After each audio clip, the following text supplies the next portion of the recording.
ప్రభు నామమున మీ అందరికీ వందనాలు. ఈ దినము దేవుని యొక్క వాక్యము, వాగ్దానము. నాకు ఆనంద సంతోషములు కలగచేయు దేవుని యొద్దకు చేరుదును. కీర్తన గ్రంథము ప్రేమ- కీర్తన గ్రంథము 43వ అధ్యాయము 4వ వచనం.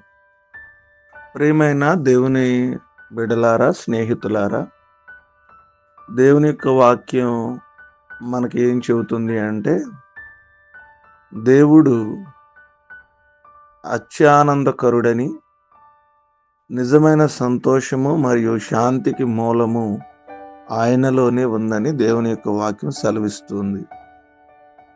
మనం ఆయన సన్నిధికి వచ్చినప్పుడు మన దుఃఖాలు సంతోషంగా మారతాయి. ఎన్నో నిరుత్సాహంలోనూ, క్లిష్టమైన పరిస్థితుల్లోనూ, బలహీనతల్లోనూ, అవమానాల్లోనూ, నిందల్లోనూ మనం వస్తూ ఉంటాం. వచ్చినప్పుడు ఆయన సన్నిధిలో మనకు వెంటనే దేవుడు ఏమిస్తాడంటే, ఆ దుఃఖం నుంచి సంతోషంగా మారుస్తాడు. ఆయన మన హృదయాన్ని ఆరాధనతో, స్తోత్ర గీతాలతో ఏం చేస్తాడు? దేవుడు నింపుతాడు. మనం ఆయన దగ్గరికి వెతికినప్పుడు ఆయన ఆనందంతో మనసు మనల్ని నింపుతాడు.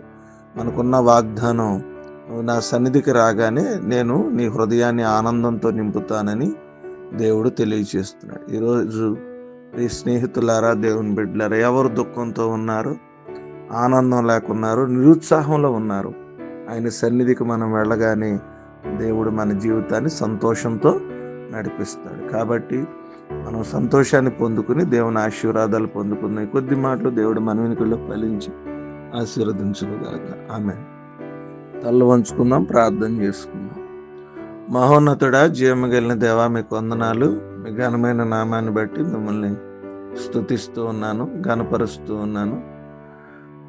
గతించిన దినాలన్నీ కూడా మీరు మమ్మల్ని జ్ఞాపకం చేసుకుని మీరు ఎక్కల చోటను భద్రపరిచి నేను మళ్ళా మీ సన్నిధిలోకి మమ్మల్ని తీసుకొచ్చిన రీతిని బట్టి మీ స్తోత్రాలు.